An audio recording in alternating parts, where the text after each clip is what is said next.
અમદાવાદના સોલા વિસ્તારમાં રફતારનો કહેર સામે આવ્યો છે, જ્યાં સોલા બ્રિજ ઉપર રિક્ષા અને કાર વચ્ચે અકસ્માત સર્જાયો।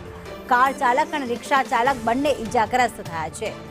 ઓવર સ્પીડે વાહન ચલાવનાર સામે કાર્યવાહી કરવાની માંગ કરવામાં આવી। ઓવર સ્પીડ થઈ રહી હતી, જેના કારણે કાર અને રિક્ષા વચ્ચે અકસ્માત સર્જાયો। આ સોલા વિસ્તારની ઘટના છે કે જ્યાં ખાસ કાર અને રિક્ષા વચ્ચે અકસ્માત સર્જાતા કાર ચાલક અને રિક્ષા ચાલક બંને ઈજાગ્રસ્ત થયા છે। આજકાલમાં શું ભવિષ્યમાં લોકો ગાડી રફ ચલાવે છે અને અહીંયા સ્પીડ લિમિટ બી લખેલી છે, પણ એની સાથે બી લોકો 100-120ની સ્પીડમાં જતા હોય છે, પણ એના માટે આ લોકો કંઈ કરતા નથી અને વાહન ચાલકો એવા સ્પીડમાં જાય છે કે એના માટે લોકોનો જે નિર્દોષ હોય એ બી બિચારા મરી જાય છે। એટલે બસ આટલી વિનંતી। અમદાવાદ શહેરમાં અકસ્માતોનો સિલસિલો યથાવત જોવા મળી રહ્યો છે। રફતારના રાક્ષસનો પણ કહેર એ જ પ્રકારે યથાવત જોવા મળે છે।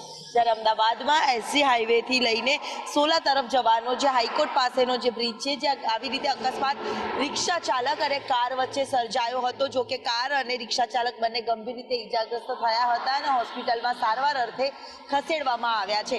જો કે આ ગઈકાલે રાત્રે બનાવેલો બનાવ છે।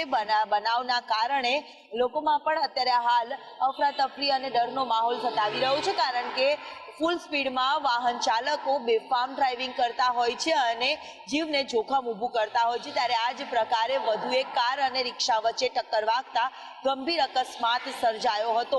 જો કે હાલ બંને જણા છે તે બંને વ્યક્તિઓ ઈજાગ્રસ્ત ગંભીર રીતે થયા છે અને હોસ્પિટલમાં ખસેડવામાં આવ્યા છે। જો કે પોલીસે પણ આ બાબતને લઈને તપાસ છે જે હાથ ધરી છે। મહત્વનું છે કે શહેરમાં અકસ્માતોના બનાવમાં સતત વધારો થઈ રહ્યો છે, ત્યારે વધુ એક અકસ્માત થયો છે અને અન્ય બ્રિજ ઉપર પણ વાહન ચાલકોની જે ફૂલ રફતાર છે તે પણ અહીંયા જોવા મળી રહી છે।